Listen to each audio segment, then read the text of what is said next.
রাত্রিবেলা ঘর ঝাড়ু দিলে কি হয়? কেন হযরত আলী রাদিয়াল্লাহু তাআলা আনহু রাত্রিবেলা ঘর ঝাড়ু দিতে নিষেধ করেছেন? প্রিয় বন্ধুরা, খুবই গুরুত্বপূর্ণ ভিডিও নিয়ে আজকের আলোচনা, তাই ভিডিওটি শেষ পর্যন্ত দেখতে থাকুন।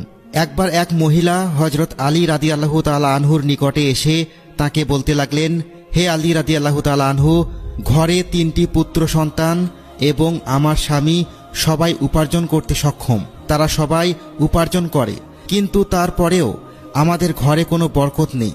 সবসময় অভাব অনটন লেগেই থাকে। আমরা অনেক পেরেশানির মধ্যে রয়েছি, আর সব ধরনের শুভ কাজ হতে আমরা পিছনে পড়ে যাই। মহিলার এই অভিযোগ শোনার পর হযরত আলী রাদিয়াল্লাহু তাআলা আনহু তাকে বললেন, শুনে রাখো, যেই ঘরের প্রতি বদদোয়া করা হয় অথবা যেই ঘরের উপর কোনো মানুষ অথবা প্রাণীর বদদোয়া থাকে, সেই ঘরে বরকত থাকে না। আল্লাহ তাআলা সেই ঘরে বরকত দেন না। তখন মহিলা বলল, হে আলী রাদিয়াল্লাহু তাআলা আনহু, আমার ঘরে আবার কে বদদোয়া করবে? তখন হযরত আলী রাদিয়াল্লাহু তাআলা আনহু বললেন, আচ্ছা বলো তো, তুমি তোমার ঘর কখন ঝাড়ু দিয়ে থাকো? তখন মহিলা বললেন, হে আলী রাদিয়াল্লাহু তাআলা আনহু, আমার ঘর পরিষ্কার করার কোনো সুনির্দিষ্ট সময় নেই। কখনো সকালে বা কখনো বিকেলে, আবার বেশিরভাগ সময় রাত্রিবেলা ঘর ঝাড়ু দিয়ে থাকি।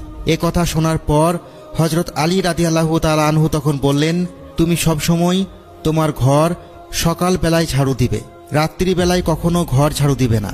কেননা সূর্য ডোবার পর যত কীট পতঙ্গ জমিনের উপর পড়ে থাকে, তারা ঘরের মেঝেতে আরাম করে বসে, ঘুমায় অথবা বিশ্রাম করে। তারা পুনরায় সকাল হবার অপেক্ষা করতে থাকে আর আল্লাহ তাআলার ইবাদত করতে থাকে। কিন্তু যখনই কোনো মানুষ সেই সময় ঘর ঝাড়ু দেয়, তখন সেসব কীটপতঙ্গ ঝাড়ুর আঘাতে সেখান থেকে দূরে সরে যায়। অনেক সময় তাদের বসার আসর ভেঙে যায়, তাদের বাসা ভেঙে যায়।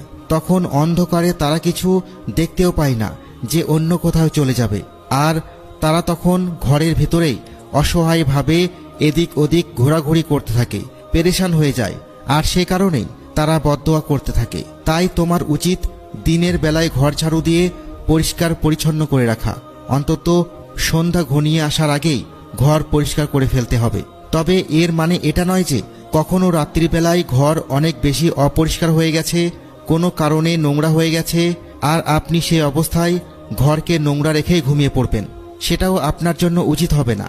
সেক্ষেত্রে আপনাকে অবশ্যই ঘর পরিষ্কার করে ঘর ঝাড়ু দিয়ে তারপরেই ঘুমাতে হবে। তাহলে হযরত আলী রাদিয়াল্লাহু তাআলা আনহুর এই বক্তব্য দ্বারা এটাই উদ্দেশ্য যে আপনি ঘর ঝাড়ু দেওয়ার জন্য রাত্রিবেলাকে নির্দিষ্ট করে দিবেন না, বরং আপনি দিনের বেলায়